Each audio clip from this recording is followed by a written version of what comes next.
जोंनि प्रिपारेशना जोब्बायानो जोङो दिनैनिफ्राय आराम्भ खालामबाय। जोंना स्पर्ट्स सोलिगासिनो दङ, भलिबल, काबादि आरो बायदिसिना जागोन।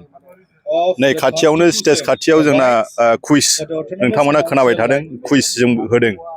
जायानो देरहागोन फार्स्ट प्राइज, सेकेन्ड प्राइज जोङो गाबोन बेवहाय बिथांमोननो प्राइजखौ डिस्ट्रिबिउसन खालामगोन।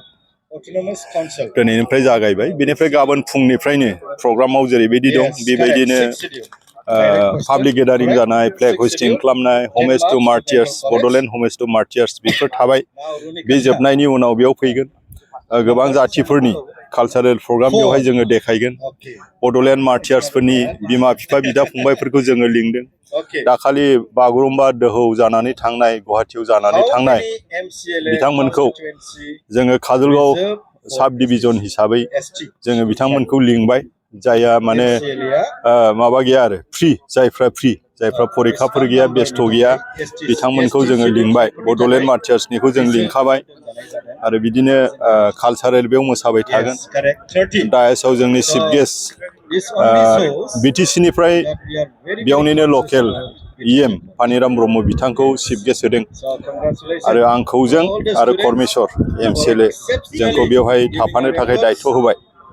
बे रोखोम गासै प्रग्रामा जोंना गाबोननि 23थि बड'लेण्ड एकर्ड डेखौ फालिनायनि गासै प्रिपारेशना जोबनानै थांबाय। RC हिसाबै आंखौ RCनि प्रेसिडेन्ट दोनदों, बे आरो। BPFआ थांनाय बिसायख'थिनि समाव मोनबा गेरेन्टिनि बाथ्रा बुंनानै फोसावबाय थादोंमोन, बेखौहाय गाबोननि दिनावहाय लन्च खालामगोन। गाबोन जोङो साबा खरि होगोन। फरेस्टनि फाट्टा जोङो साबा होगोन, रेभिनिउनि जोङो साबा होगोन, इन्डास्ट्रिनि जोङो होगोन, बेनिफ्राय हेन्डिकेपनि जोङो होगोन, सेनियर सिटिजेननि जोङो होगोन, आरोबाव आनएमप्लयड इउथनि थाखाय 2 लाख थाखा खरि बेखौ होगोन, सेल्फ हेल्प ग्रुपखौ जोङो होगोन। गासै जोङो मोनबा जि गेरेन्टि होदोंमोन हाग्रामा महिलारि सारा, बेखौनो जोङो गाबोन आराम्भ खालामगोन। बिनि उनाव माखासेफ्रा मोनलांबाय थागोन। रायजो राजाफोरखौ मा खावलायनो सानदों गाबोननि दिनाव फैनो? रायजो राजाखौ जों अलरेडि खावलायखाबाय आरो दाबो आं खावलायगोन। आरो जोङो मोनब्रै बड'लेण्ड BTC कनस्टिटुयेन्सिफोर दङ, काजलगाव, निसिमा, 13 चिरां आरो 14 चिरां दुवार। बेनिफ्राय जोङो गासै 4,000 खरि मोनसे ब्लकआव जोङो बिदोंब्ला गासै 16,000 जायो।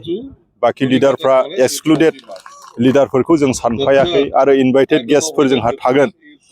जेसेबां जातियनि संगठनफोर दं बेयाव आरोबाव MLA MPफोर थाबाय, एक्स MLAफोर थाबाय, एक्स MCLAफोर थाबाय, डिगनिटारिसफोर दङ।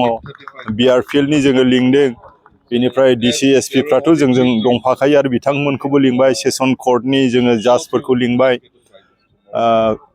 जेसेबां बर' साहित्यनिफ्राय लानानै एबसुनिफ्राय लानानै बिसोरखौ जोङो गासैखौबो जोङो आरो गुबुन गुबुन जातिफोरनि गासैबो संगठनफोरखौ जोङो बेवहाय हांख्रायदों आरो बिथांमोनखौ आङो दिनैनि बेनि नोंथांमोननि चेनेलनि गेजेरजोंबो खावलायबाय आरो गासै रायजोफ्रा जायफ्रा मोनथियाखै बिथांमोनखौबो बे नोंथांमोननि चेनेलनि गेजेरजों आङो मोनथिहोनायजों लोगोसे आङो फैनो थाखाय खावलायबाय।